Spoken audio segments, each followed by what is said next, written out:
Hello, Merle, and welcome to Speaking of Everything. For the first time on Speaking of Everything, I have a very interesting guest. Well, over the years, I've always had Turning Point on St. Martin. Now we have Turning Point on Speaking of Everything again, but with a new director, Dr. Thomas. How are you doing, Doctor? I'm good. Thank you for having me here, Mr. Gibbs, on your show. It's good to have you in the program. And your title at Turning Point is? Yes, so I'm the director of the Turning Point Drug and Rehabilitation Center. I've been there for the past 5 years. I love what I do. I'm very passionate about what I do. And yeah. It's good to have the program because Dr. Richardson, who was there from the inception, Yes. he was passionate too about his work. Very, very. Do you still see him? Yes, he is. So Dr. Richardson, he is currently the president of the shareholder board. So we have two boards. We have, of course, our management board, the daily board, and then we have the shareholder board. So Doc is still around. Oh, that's good. That's good. Turning Point has come a long way. Yeah. I can't recall how many years now, but I've been doing this show for 41 years, and I'm sure Yes, they've from been 1990. So 1992. So over 30-something years. Yeah. Yeah. And it's an organization that continues to strive, to bloom, to help, to evolve. And so I am very much happy to be a part of such organization. I came into Turning Point, of course, as the lead counselor. And in 2021, I was promoted to interim director. And the latter part of the year, I believe it was in December, I became director. So, yeah, ever since then, I'm there. And in whatever capacity I sit in Turning Point, you will always see me. I will be all over the building. I will, yeah, I just love what I do. So you studied in St. Martin? So I studied in St. Martin, then I went away. I went to Guadeloupe where I did some of my studies. And then Guadeloupe? Yes, wow. Yes. Why Guadeloupe? I'm just curious. In the French system, you will always go whether if Guadeloupe or Martinique, and then of course move on to Paris and stuff like that. You like it in Guadeloupe? Yeah. I love the freshness. I love, I love it. I don't think I could live there no, but I still enjoy going on vacation. All right, so then you went on to France after that? And then, yeah, just for a short period, I did few studies there back and forth, and then my doctorate was in the American system. Oh, you went to Yeah, so I did it, of course, with the University of Florida, and because at that time when I was looking for when I wanted to do my doctorate in heavy drug addiction, it was hard to find that program in Paris. Really, yes, it was. And so I found it there and I did it. How different was it from Paris to Florida? Was it the benefit of being born in St. Martin, whichever side of the island you are, you know that you speak both language, right? So for me, it wasn't hard at all. Okay. And I must say that I did a lot of translating because after studying for many years in the French system, French is what is accentuated. So, of course, having to translate in your head. And then Google became my best friend. Oh, so you got your PhD from Florida? Yes. So my PhD is, I have a specialized in heavy drug addiction. Okay. Yeah. So when Dr. Richardson approached me, in 2020, actually, it was because, we met at a different engagement, and when I had to introduce myself, he heard, and he was like, your doctorate is in heavy drug addiction, and we started to speak there, and then, of course, a couple of months after, he came to my business, Tizan Health and Wellness Center in Simpson Bay. He was like, I need to have a conversation with you, Doc. Would you mind? And I was like, sure. I hesitated in the beginning because, of course, you have your own business and you're not thinking to shut down your business to go back to work for any, But once I got there, I loved it. But you still maintain your business? I still maintain my business. Yeah, never give up your business. Yes. Never do that. I still maintain my business, but... Tell us about it. Tizan, you mentioned? Yes, Tizan Health and Wellness Center. So it's being born and raised in Colombia, our grandparents The heartland of St. Martin. Yeah, and everything was herbs and bush tea and tisane and cooling and purging. So I raised up with a grandmother who was basically a herbalist, and so for me, at a certain moment, I was like, listen, we have all this knowledge. What do I do with it? And I was like, I'm gonna open a business where I'm carrying out our culture, but it's a business. Nice. And so in 2018, Tisane Health and Wellness Center was birthed. And ever since, our doors are open, and we do detoxing, we do treatments, we do everything. And that's in Simpson Bay, you said? That is in Simpson Bay. So that is in... Is it close to where we are now? It is very close. So that's the reason I got here so quick. Okay. So it is in Tracy's building. Pardon? In where? And Tracy's building. Oh, Tracy. Oh, okay. Just down the road. Exactly. Okay. Right. So I'm there. And ever since I opened my location, it has been there. That's good. Yeah. Amazing. I drive back and forth. I keep my eye on the road, so I don't have time to look. It's good. And so now you're at Turning Point 5 years now, right? Yes. Yeah. And you're the director of Turning Point. Yes, I am. It's amazing because when I just met you for the first time, you walked in. Yes. I asked you about your family because I couldn't hear the French side English. People don't realize the French side, that's how we speak a little different. It's totally different. Yeah. And you said your family is Mako? Yes. Right. Yes. That was quite interesting. Family Mako on mother's side, on father's side, Richardson. All right. Yeah. Oh, wow, that's yes. the biggest family in St. Martin, man. Exactly. Right. So my grandfather was the late Manny Richardson. So he passed away on St. Martin Day last year, but very known fisherman. So, Wow. yeah.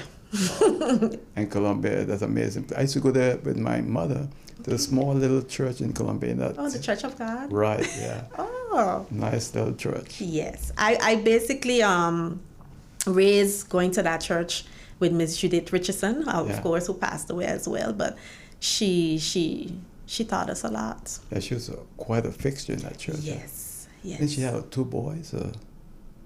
I think. Yeah. Well, I know Jacques Richardson. Yeah. I know most of the girls. I know recently she lost one of her daughters as well. But she taught us everything from children growing up. You had to be in Sunday school and so. Amazing lady. Yes, very much. So now that you're at Turning Point, when I first had Turning Point, Director Dr. Richardson in the program, he spoke a lot about marijuana use and cocaine, and you could just walk in and admit someone. Yeah. But I understand now that's no longer the case. Yeah.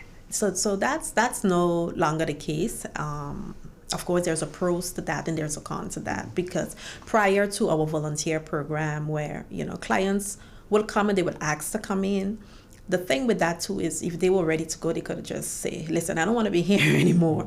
And so, they really never get the help that they need. That whole rehabilitation was never done because I could just jump up and say, I don't want to be here anymore. And then just walk out. And then you could just walk out. Okay. So we don't have that program anymore. Our program is mandated now. So we are subsidized by the Ministry of Justice. Prior to 2016, it was Justice and VESA. So we still had clients coming in voluntarily. After 2026, that is no longer the case. Up to now, we are subsidized by Justice, and so we have a mandated program where our client comes through the judicial system.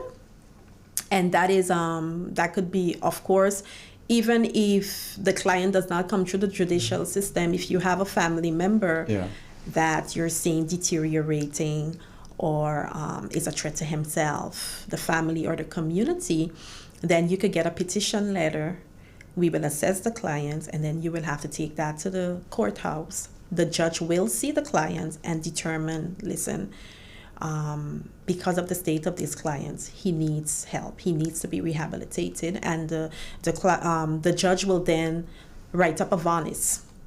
And of course, that varnish will come to us, and we will, of course, admit the client. And the reason for that as well is because we only have 15 rooms at Turning Point. We're not a huge institution. We're a small institution. And so we always want to ensure that you already have to go through the process of going to court, that when you are ready, that we have the space to admit you.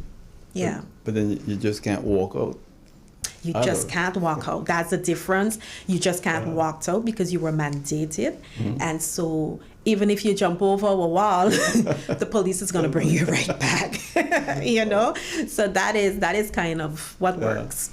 But the flip side to that now is that there are persons who really want help. And so when they approach the institution and they really want to come in, unfortunately, we cannot accept them because that falls on the VSI. We no longer have that budget, so we focus a lot more on the mandated client. And sometimes, you know, if it's a client that we know really well, who was there before, and we can assist the family, then we try to work out something and admit them while still waiting on the varnish. But we prefer not to do that, because if something happens as well, and sometimes, you know, the client comes by, but they're very ill, for instance, and you got to be very careful. no. Yeah. So you only have 15 rooms. We only have 15 rooms. Do you see a need to expand? Oh, definitely. We currently have a waiting list of, the last time I checked, it was 37. So it's probably more. So there's definitely a need for expansion. And we will wish in our community that we did not even have to have rehabilitation center. Right. However, that would be in a perfect world. That is not the case. I'm surprised you have 35, you said 37 waiting list. So the people that are mandated to go to Turning Point. So it's a mixture. Oh. Yeah, it's a mixture. There's some of them as well that are in the process, that are waiting, and so forth. What is very unfortunate is that prior to 2020, I recall when I started at Turning Point, I will see clients that struggle with only addiction. So you know that this client was coming and okay, it's an addict, you know. But right now you're having, after 2020, we kind of see a change in the clients that were coming in. And so out of 15, 10 of my clients are dually diagnosed. And that is scary. So that means to say I'm not only dealing now with addiction, I'm dealing with another mental illness coupled with addiction. So whether it's schizophrenia, whether it's bipolar, whether it's depression or anxiety, they are dually diagnosed. And, you know, it makes it a little harder because with somebody who is struggling with only addiction, you know, once going through the rehabilitation program and the different phases, the detoxing phase, the rehabilitation and the resocialization, then you could still know that, hey, this person is going back out and they're going to do well. But with our dually diagnosed client, it's different because they suffer from active psychosis at times. So meaning that they hallucinate, they hear voices, they're very paranoid. And so the chances of them remaining clean for a long period of time does not exist. So it do, yeah. but you have to be very strict on the aftercare part of the program.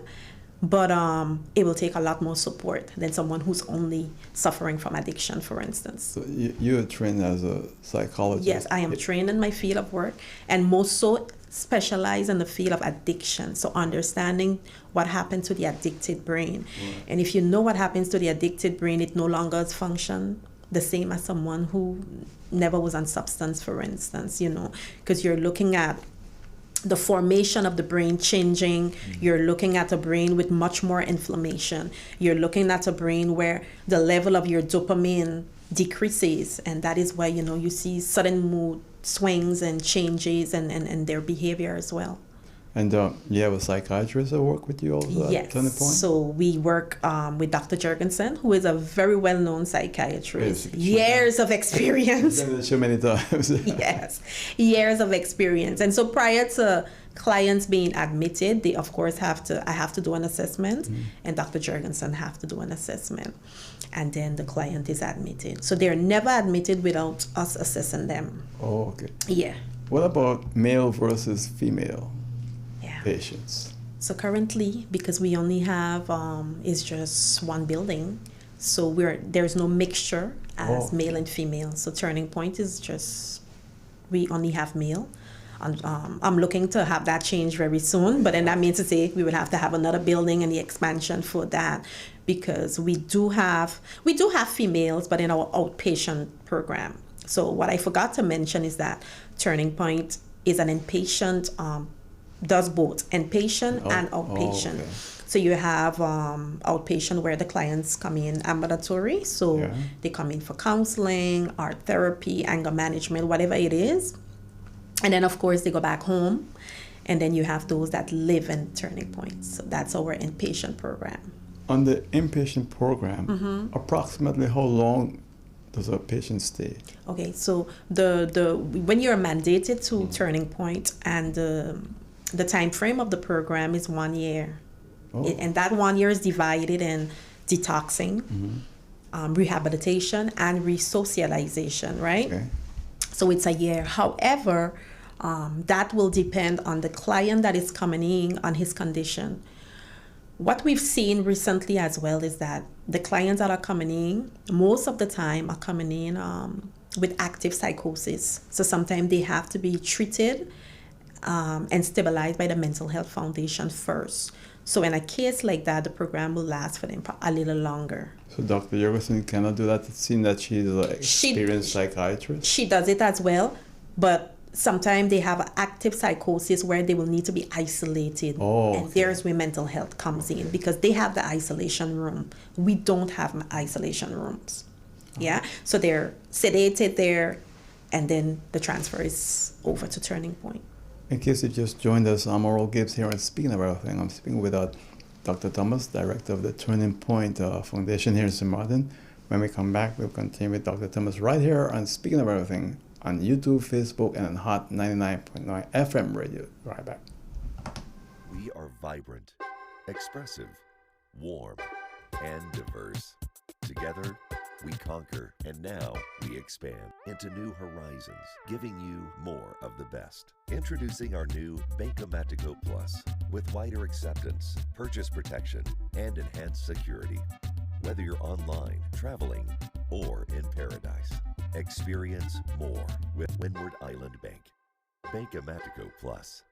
More of the best. My guest is Dr. Thomas. Dr. Thomas is director of Turning Point.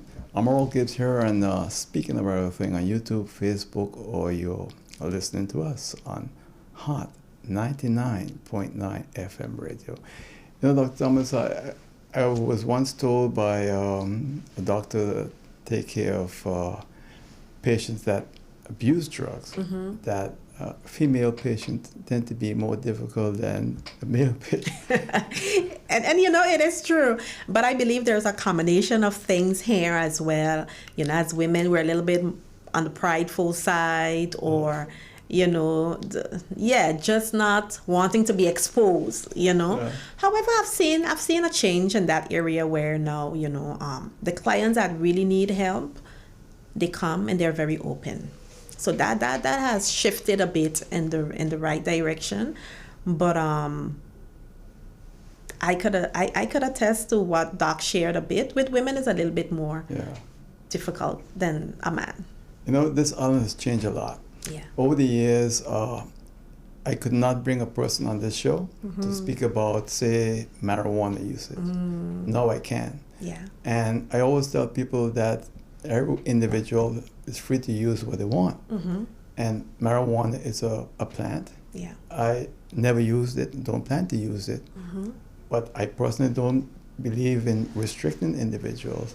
But when I speak with professionals, doctors and so forth, and they point out the danger of using marijuana, it's alarming. Yeah. You know, I'm going to say this. The marijuana that we knew back then is not the marijuana that we see today. That's one. And even research has proven that the marijuana today is much stronger. Yeah. Okay. There's different marijuanas out there. There's different marijuanas. There's even marijuanas as well that are lace. It makes it more dangerous? Yeah, lace means more dangerous because then it's laced with chemicals and different things like that. So for me, I don't have any objection with persons wanting to smoke marijuana. However, we have to understand that we have a vulnerable community. Every day you look around, you see somebody new walking our streets, right? And our clients, and I just spoke about the difference in our clients since 2020, where they were dually diagnosed. We have to ensure that, because right now, we are talking about the legalization of marijuana, but we also have to look at, for instance, the schizophrenic client when they go to buy this marijuana, because now when you're speaking about marijuana and the effect that it have on certain people, you're not speaking now about the quality just yet. You're speaking about the THC that will have a negative impact on those persons, right? So for me is, if this is the route that government chose to do, or to go, you're going to have a lot of different things to take into consideration. Because if you ask me, I will tell you, we have a fragile community already, so we have to be careful. And even with this legislation that is being put together, it has to be done the right way. Or, my grandmother used to say, it would be hell to tell the priest. I know that one before.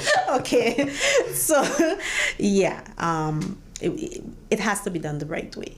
Yeah. And in our field of work, we had a lot of concern in which we were able to share those concerns, because we see what happens when our clients come in.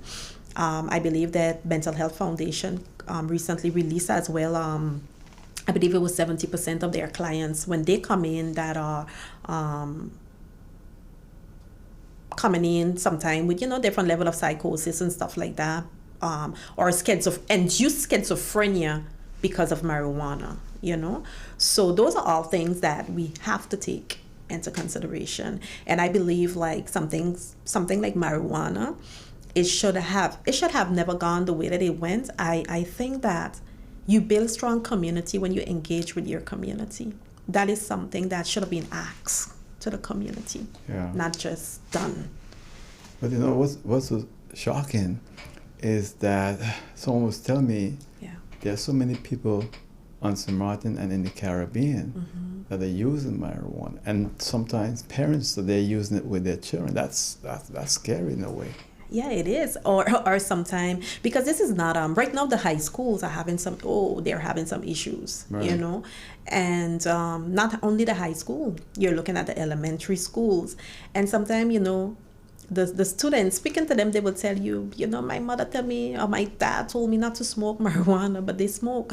And I'm like, how are you gonna tell them not to if you're doing it? So already it's not adding up, So we gotta be very careful. Yeah, and does it really affect a person's judgment when they smoke marijuana? Yeah, it again, it depends on the individual. But let me just give you a perfect example. When the schools contact Turning Point and they're like, listen, we need your help and stuff like that. We're having students under the influence. You quickly recognize it because they're unable to function. Because marijuana is a downer, so the THC puts you in a space of mellow. You're calm. You're so you're unable to focus on your in class. You are unable to function because you're tired. You're just mellow. You just want to sleep. You just want to eat and sleep. Whereas, and that is the difference, because we have to be honest here. It is not only a case of marijuana in a school. We have where, we have vaping, but we have something a little bit more dangerous. We have the popping of LSD, so pills, whether it's Molly, whether it's ecstasy, and that too. All that in St. Martin? Yes, right in St. Martin. And so all that too is alarming. However, when you go to the school, you can see the change in behavior. LSD, you pop a pill, you're on a different level. You feel at this point that you could jump and touch the sky, and whereas with the marijuana is the opposite, and we see as well that when they start using marijuana and they start using pill, they always couple it with the alcohol, because now alcohol as well is a hype, so it gives there is that double kind of feeling. So those are all things that we need to take into consideration. It is sad. And what about cocaine use? Because a doctor was telling me when a person uses cocaine, their heartbeat is really increased. The heart begins to palpate, so you have that palpitation, and you also have where the person at times experience bleeding. Yeah. So we had a case, I believe it was 2 years ago with a high school where the students used, but it was cocaine. So that day, you know, myself and Dr. Richardson were working and were able to test them, and it was, you know, it was cocaine. And there's where we were like, listen, prevention, going into the schools, and, you know, and for me is our prevention will not only go into high schools, but prevention for elementary as well, because the younger they get the information is better for them, you know. And we are just one institution. So of course you will need a bigger institution, you will need a lot more staff, you know, to go into the schools. And that is why I could say that we're not prepared for marijuana. We're just not prepared yet, because you have to ensure that these things are done beforehand. No, it's amazing. I sometimes wonder what life would be like without Turning Point. Because I remember back in the early days, you know, it was tough for a lot of people. And it's still tough. It's still tough. You know, you raise your children, you see them go to school, you give them all that, you know, that they need to live a decent life. And then, boom, your child is smoking, and then you start to see your child deteriorate. You start to see different behaviors. Now, you know, your child never steal from you, and all of a sudden your child is stealing because they got to support the bad habits, you know. So it's difficult for parents. We have parents who come at time and they're just crying, like, listen, there's no hope. And I'm like, yes, there is hope, but we need to get your child the help that they need. And with us, we take them from 18. Oh, okay. So sometime when the parent come, they're having this issue in high school. So then what happened then when they're below the age of 18 then? And that's a problem. So with us, what we do aftercare. We do not aftercare, outpatient, where they come to counseling. We test them now and again to ensure that, you know, we are also in communication with the school, because prior to them, especially if the school suspend them for some days, they have to come to Turning Point. Oh, okay. Yeah, and do drug education, and then of course we write the letter that goes back to the school so they can go back to school. But sometimes it's hard. So you have with those that is going to work, and you have with those, of course, that fall through the cracks. It's kind of difficult sometimes when you look how St. Martin has changed over the years, because parents, I always tell people, things started to change in the 1980s. By the 1990s, we were really getting the serious problem. Now it's out of control in a way where parents don't even see their children, and they don't see their parents because they're working. Exactly, and you're working to try to make ends meet, and you know, we have to be honest with this, and there's also a concern with marijuana because we have a lot of social issues, and so you having to work 2, 3, 4 jobs to be able to make ends meet, and then the cost of living in St. Martin is very high as well. So then already, you know, there's that discrepancy in a household, because it's like you're hardly connecting with your children. So that's a problem. They're left on their own at time. God in heaven knows what they're doing, what they're using, you know, who's molesting them, because you have that as well.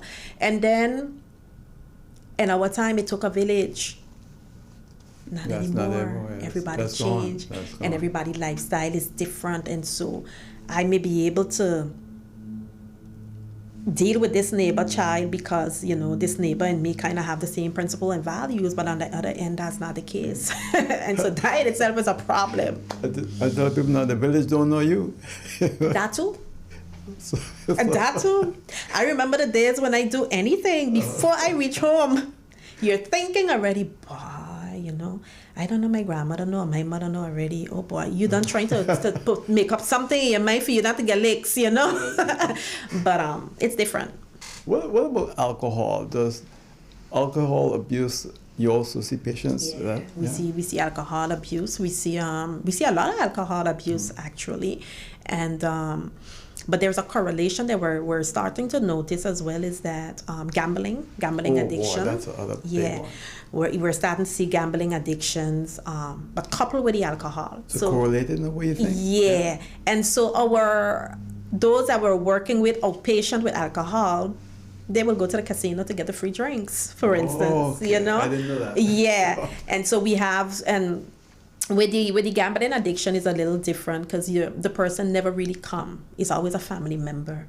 Yeah, my husband went, I don't have the food for my children to go to school today. My husband gambled his whole paycheck, or my wife gambled her whole paycheck and stuff like that. So it's always it's a little tricky with the gambling, because it's always via.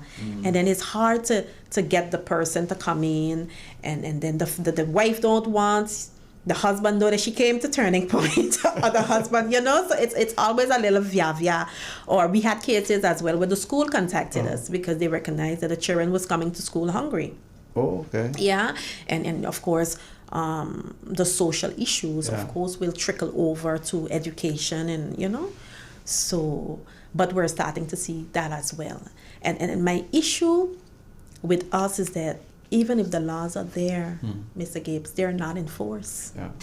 And so, if we're going to talk about marijuana, we have a lot of things to fix before. Yeah. It's unfortunate. So, this island is growing so fast, Yeah, lightning fast. It's actually left the people behind. yeah. And we are playing catch up right now. And at times, I tell people the things that I know, when I think about it, I can't speak about it. Yeah. And it bothers me because I was born here, I love this island, and I don't know where we're going to go. I'm still optimistic. Turning Point is doing a great job, also Mental Health Foundation and others. But we really need to get involved in the more. Yeah, and it is going to have to be a lot of community, a lot of community outreach. And I believe that not everything is trending. Not everything that is trending that we just have to say, let's do it here. Yeah. St. Martin is an island. It's not a it's not a country. It's not a huge state of, it's just a little island. And so we need to really preserve the little that we still have. We want to be like the world. We want to do what we see on That is Instagram. what is unfortunate. Yeah.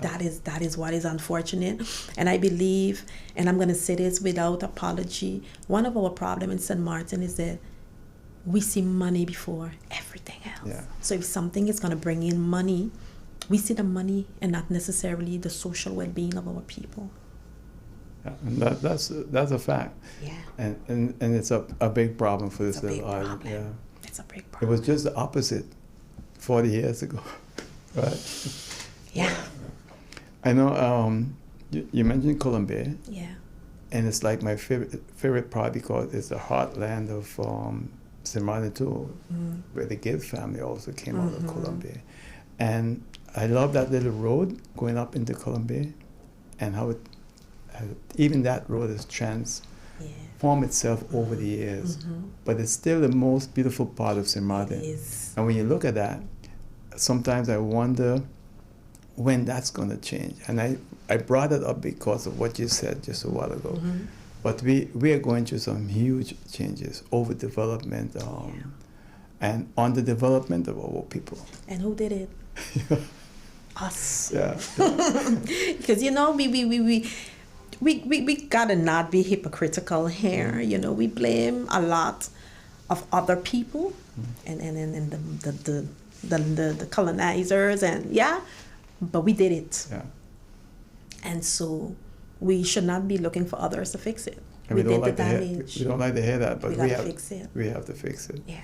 And we have to go back to our roots. Yeah.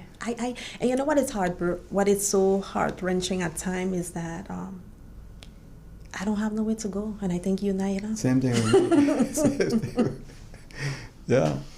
So I always tell people from St. Martin, if you got time, take a drive up to Columbia. Yeah. Maybe you won't see the way how I saw it and how I've seen it over the years because I was going there from a little boy back in the 60s. Yeah. But it's still the most untouched place in St. Martin. It is. I mean, from the moment you just cross in there, there's a difference in the air. You smell it, Yeah. and the land and the granary and person, well, not as much as before, unfortunately, but persons do this, the little agriculture still in their yard and stuff like that. The arrowroot jollification and Still stuff going like on. that, you know. So those are all things that we have to do, maintain, but of course pass it on to our younger ones. I'm grateful that what my grandmother did, I was around her and I was able to do it, that today I have a business from it, you know, the Tizan Health and Wellness Center. And I think that is where we lack at times, where we don't pass on the information. Exactly. And so people sometimes say, St. Martin, that's something I really hate to hear. St. Martin don't have no culture. Well, that's not true at all. That's not- If you could say St. Martin don't have no culture, then probably you were not really born and raised here. I'm always fighting people over that one. me We have too. a culture. We have a way of life. And don't tell me it's chicken leg and Johnny cake. No. much more It's than that. much more than that. Do you all get a chance to take Turning Point patients out Yes, we do. on tours out? We do. And again, it has been a little bit more different now because, of course, I explained the change in clients, Yeah. you know, where you're at any time, you know, you will see a switch in behavior. But we do. Yeah, we do. We plan to do even more this year around. But, yeah. No, so what are your expectations for Turning Point down the road? Seeing that you're still very limited, only 15 rooms you said Yeah. you will have, and the problems that we're confronted with is just growing. Yeah, I'm hoping that one, an expansion, and not just expansion to have a building, and that means to say more addicts or more clients are coming in, because that's not the idea neither, but to be able to give care to those who are really in need of it, and save lives. And for people who don't really know or familiar with Turning Point, what would you like them to know about this organization? Well, we are a drug and rehabilitation center, actually the first on the island of St. Martin, open more than 30-something years. Right. And at the Turning Point Drug and Rehabilitation Center, so what I did not mention is that we are faith-based, right? So we do holistic treatment. We believe that anything that affects this physical body affects your spirit and your soul. Yeah, definitely. Yeah. So we are faith-based. We no longer, unfortunately, have a volunteer program, but if you're looking for your family or your loved ones to be admitted, there is a process, and you can visit us. We're on Palm Island, so that's opposite the Carnival Village, on your road going to Telem, and we will give you all the information that you require, you need to know, and we will assist. Well, Dr. Thomas, we want to thank you for coming and being my guest. Thank you. I for hope we having can me. have you back sometime again. Whenever Give us you're a ready. Update, all right? Yes. Thank you very much. Thank you for having me, Mr. Gibbs. Dr. Thomas, Director of Turning Point Foundation. See you next time on Speaking of Everything, YouTube, Facebook, and on Hot 99.9 FM radio. Take care. Bye.